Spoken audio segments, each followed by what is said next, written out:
Welcome. Let's start with something uncomfortable, but freeing. There is no single correct version of reality. Not yours, not mine, not anyone's. What we experience as reality is filtered through our upbringing, our beliefs, our pain, our wins, our fears, our culture, and even our mood that day. Two people can stand in the exact same moment and walk away with completely different truths. And here's the problem. Most conflict in life doesn't come from bad intentions. It comes from people believing their version of reality is the version of reality. Think about relationships. One person says, "You don't care about me." The other says, "I'm doing everything I can." Who's right? Both, and neither.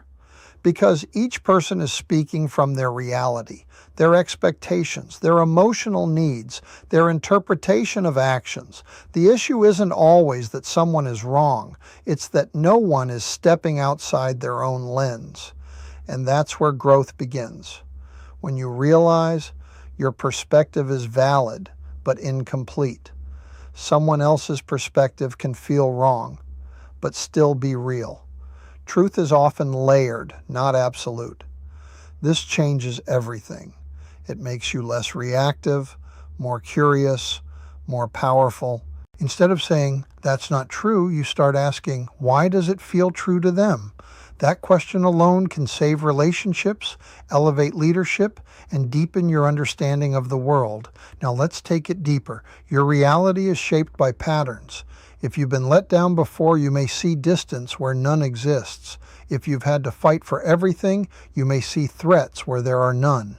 If you've been deeply loved, you may see grace where others see weakness. None of these are wrong, but none of them are the full picture either. So the goal isn't to abandon your reality, it's to expand it.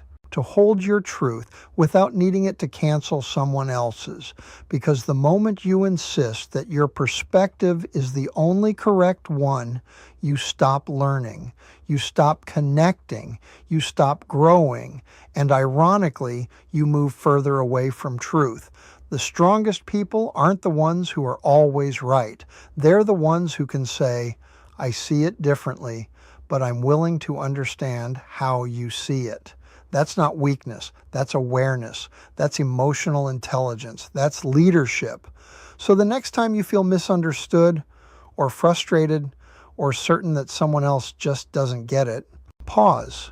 Ask yourself, what might they be seeing that I'm not? What experiences shape their view? What part of this situation am I missing? Because reality isn't a fixed point. It's a collection of perspectives. And the more perspectives you're willing to understand, the closer you get to something deeper than being right, you get closer to being wise.